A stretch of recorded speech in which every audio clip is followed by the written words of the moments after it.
Assalamualaikum warahmatullahi wabarakatuh. Perkenalkan, nama saya Muhammad Azmi Muafa. Saya dari Prodi Manajemen Syariah, Fakultas Ekonomi dan Bisnis.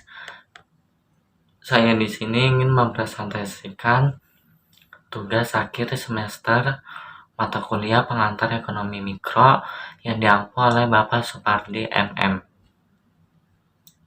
Saya akan menjelaskan tentang pengertian ekonomi mikro. Ekonomi mikro atau disebut juga sebagai mikroekonomi adalah ilmu ekonomi yang mempelajari tentang kurva permintaan dan penawaran yang kemudian turut membantu memahami pula hubungan antara perubahan upah, pola pekerjaan yang sesuai, serta memahami variabel biaya pada saja dalam suatu produksi barang atau jasa. Bahasa lain dari ekonomi mikro adalah mempelajari perilaku produsen dan konsumen beserta penentuan harga pasar. Sedangkan ekonomi makro adalah ilmu ekonomi yang mempelajari bagaimana perekonomian secara keseluruhan. Ruang lingkup ekonomi mikro. Ruang lingkup ekonomi mikro sendiri mempelajari seputar hal-hal yang melingkupi perilaku konsumen dan pasar di sektor individu atau perusahaan. Konsumen dan produsen sendiri merupakan individu pada setiap rumah tangga, organisasi, masyarakat, dan perusahaan. Ruang lingkup ekonomi mikro. 1. Interaksi di pasar barang. Pasar merupakan tempat pertemuan antara permintaan dan penawaran. 2. Perilaku penjual dan konsumen. Keduanya memiliki sifat rasional. Penjual menginginkan kepuasan optimal dari segi kualitas dan harga produk. 3. Interaksi di pasar faktor produksi. Dari sisi penjual memiliki produk yang memenuhi kebutuhan, manusia juga membutuhkan faktor produksi dengan cara membelinya, sementara dan konsumen membutuhkan uang dalam pemenuhan kebutuhannya. 4. Teori nilai guna. Bagaimana suatu barang menghasilkan kegunaan atau kepuasan pada konsumen yang membeli atau mempergunakan barang produksi tersebut. 5. Teori struktur pasar. Struktur pasar akan dinyatakan sebagai struktur pasar non-kompetitif ketika terdapat perusahaan yang tidak memiliki kekuasaan dan kemampuan untuk memengaruhi jumlah barang dan harga di pasar tersebut. 6. Elastisitas harga. Hal ini dipengaruhi oleh seberapa banyaknya jumlah permintaan. 7. Industri. Menganalisis bagian produksi, produsen, konsumen, dan distribusi dalam hal kemungkinan rasional dalam pengambilan keputusan ekonomi. 8.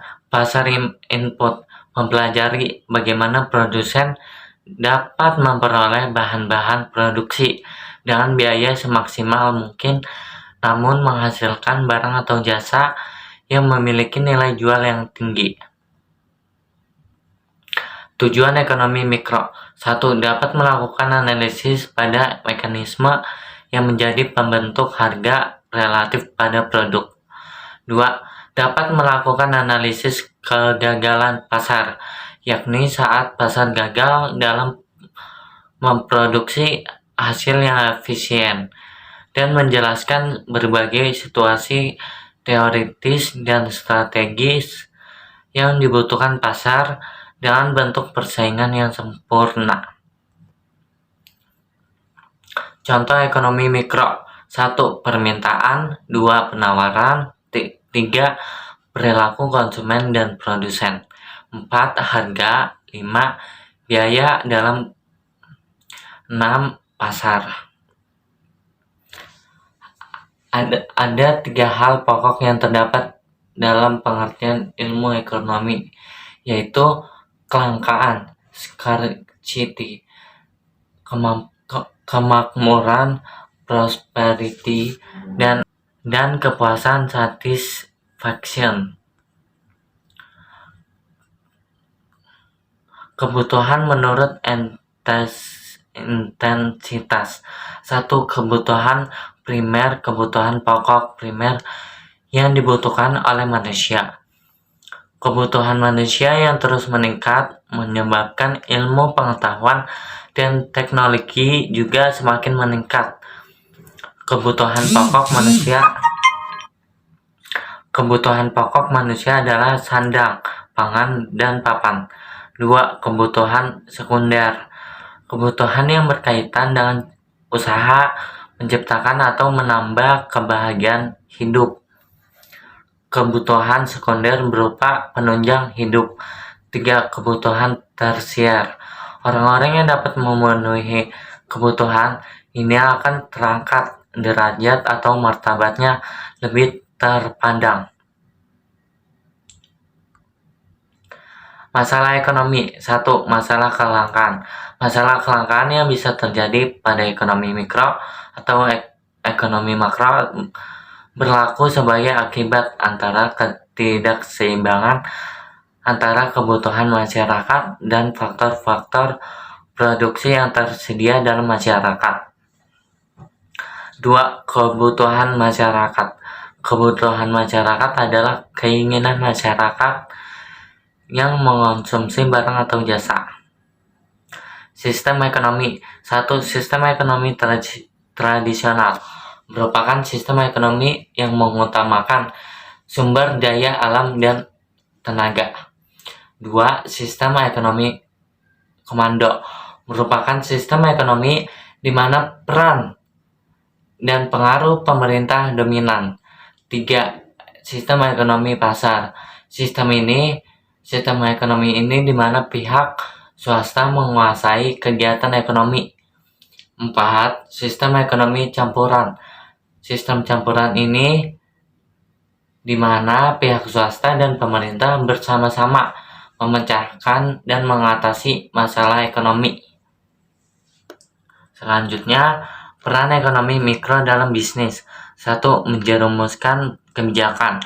Ekonomi mikro bisa menjadi lebih dasar untuk merumuskan kebijakan perusahaan terkait dengan harga dan upah dalam pengelolaan sumber daya.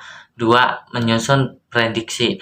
Dari pengertian ekonomi mikro sudah dijelaskan, yakni sebagai sumber informasi interaksi di pasar, sehingga dengan adanya ekonomi mikro, maka perusahaan dapat menyusun strategi. 3. Memahami perilaku konsumen. Melalui ekonomi mikro, maka secara tidak langsung perusahaan dapat memahami bagaimana kebutuhan konsumen. Tentu saja ini akan berpengaruh terhadap kemampuan produk atau jasa bisa bertahan di pasar. 4. Mengetahui perputaran barang. Ekonomi mikro bisa menjadi alat untuk mengetahui perputaran produk. 5. Meningkatkan produktivitas perusahaan. Produktivitas perusahaan dapat tercapai dengan dorongan berbagai aspek seperti sumber daya manusia yang berkualitas, produk yang terjamin kualitasnya, dan lainnya.